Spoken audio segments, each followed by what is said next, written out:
I'm excited about hearing about your book, Hmm. and how that will work for the Yeah, ladies in the group. So yeah, I just definitely. so if you just want to talk about that, I'm going to just check and make sure that we're actually Okay, that sounds in the good. group. So I'm Madeline MacKinnon. I am a nutritionist and the founder of Natural Hormone Healing. And we're gonna talk about some exciting news today. But yeah, I have a book that came out. It's called the Hormone Type Cookbook, and it's all about how to eat to support different hormone imbalances and different hormone levels. So there's a huge amount of information in the book on menopause, in particular, how you can eat to support low estrogen, and then also how you can eat to support your body during perimenopause when sometimes estrogen is high. So there's a high estrogen chapter, a low estrogen chapter, low progesterone.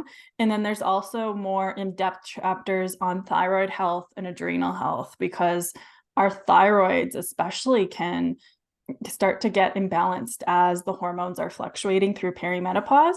So it's just a really functional nutrition book, but there's also delicious recipes and meal plans too. So if you like to cook, if you need ideas of what to make, it's great. So the Hormone Type Cookbook, it's available on Amazon and many different retailers like Indigo if you're in Canada as well.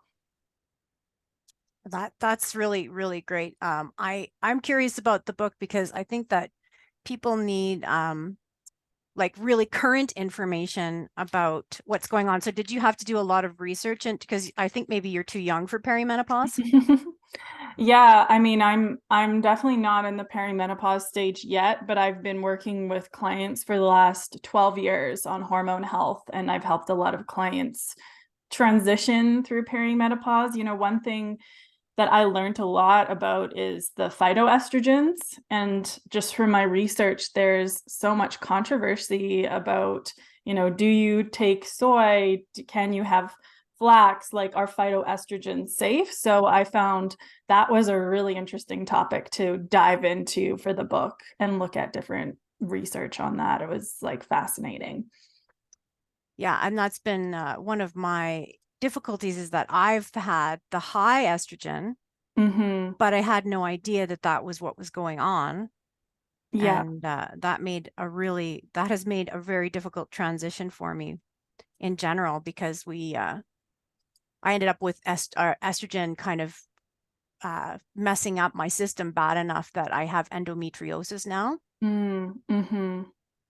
And that is just yeah, wait a second. I'm trying to do this login thing and it's just not letting me because I'm on a different computer because I just moved into a different room. So this is kind of a mess. Sorry about that.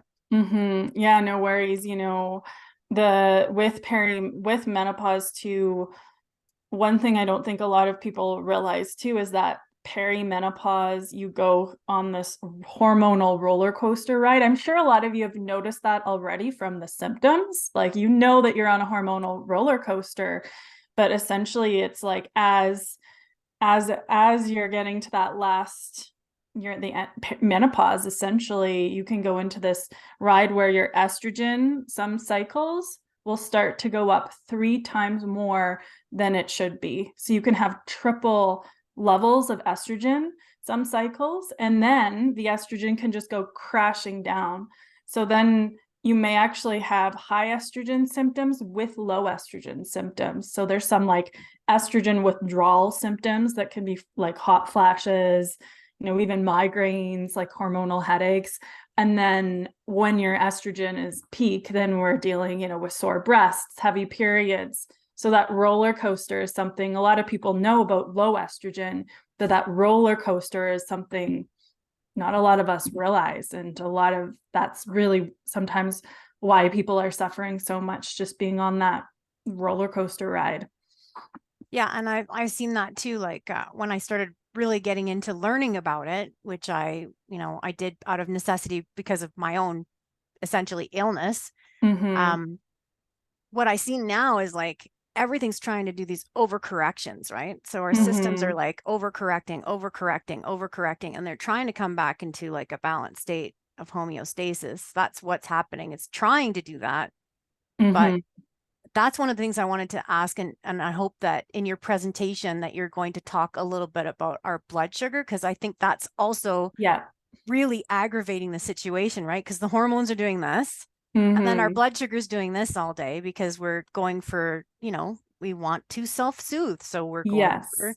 foods that are, and perhaps I was just thinking about this morning, foods that we used to be able to indulge in and not have to worry about a consequence, right? Like it didn't really make a big difference if we had dessert every day for a Mm-hmm. couple of weeks. It wasn't going to make a huge increase in weight, but I've found now I have to be really careful about what I'm eating in a way that I never had to be careful about Yeah. before.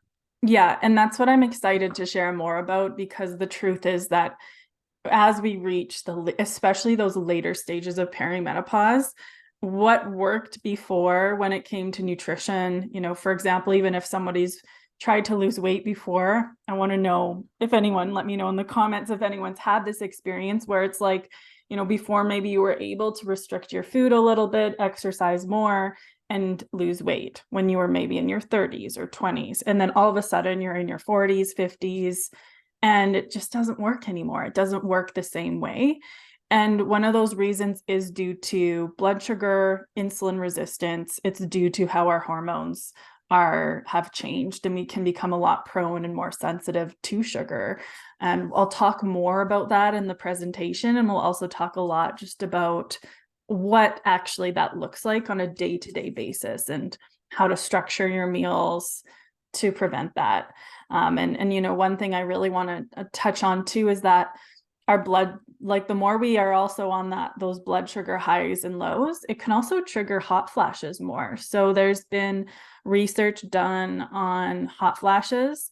And if you focus on, even for example, eating regular meals that are rich in protein, that actually can reduce hot flashes to eat more regularly, but making sure those meals are balanced. So sometimes it's like weight is one thing, but there's a lot that's all linked to the same issue. So if we focus on that one thing, blood sugar management with nutrition, we can work on a lot of different areas that people are struggling with during perimenopause and menopause.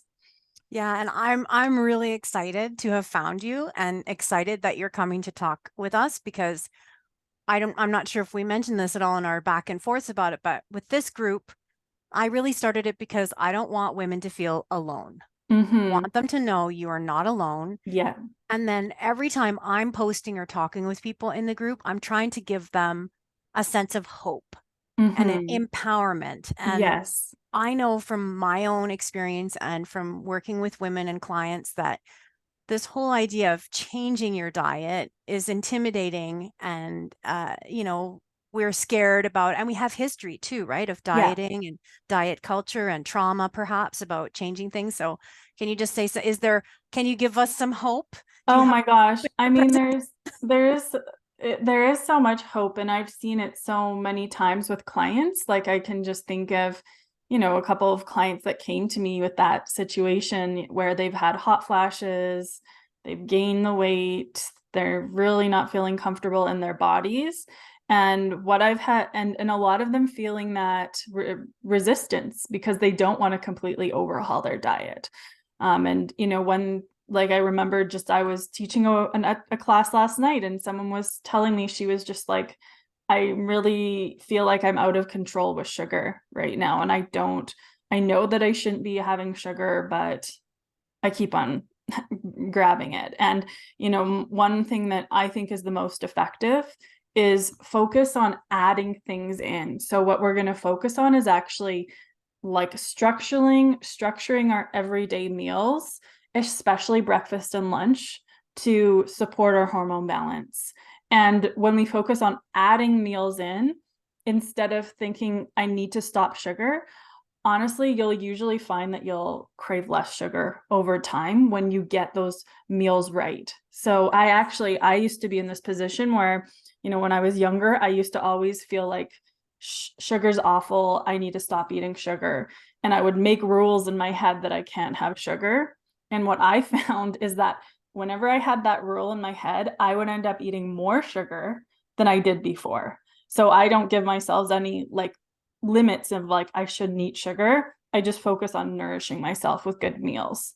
And I know it's like, okay, that sounds almost too good to be true, but when you get your meals right, it makes things so much easier. So I want to teach more that approach on our lesson too in the summit.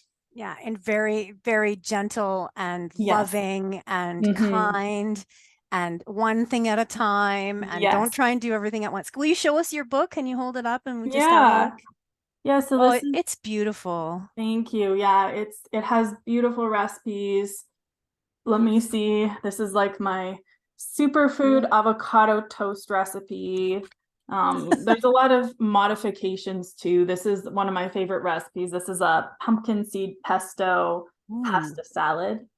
yum, yum, yum. That is one of my favorites too. But yeah, Awesome. like So you're gonna give me the links for all that, and I'm gonna post yes, that in the comments and make sure that everybody can see yes, that. And if they want to go and look, or if they want to be in touch with you, and I have offered to everybody to ask questions. So if there are any questions, you can send them to me, and I will forward them on to you. And then we'll make sure to have some question time.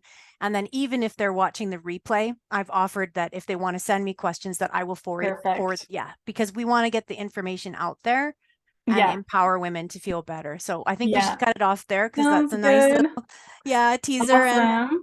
so Well, thank you thank you for so much. coming. And yeah, we'll be in touch soon. Yeah, and everybody, I hope you'll come and learn and feel that sense of like it is doable. It's just one thing at a time.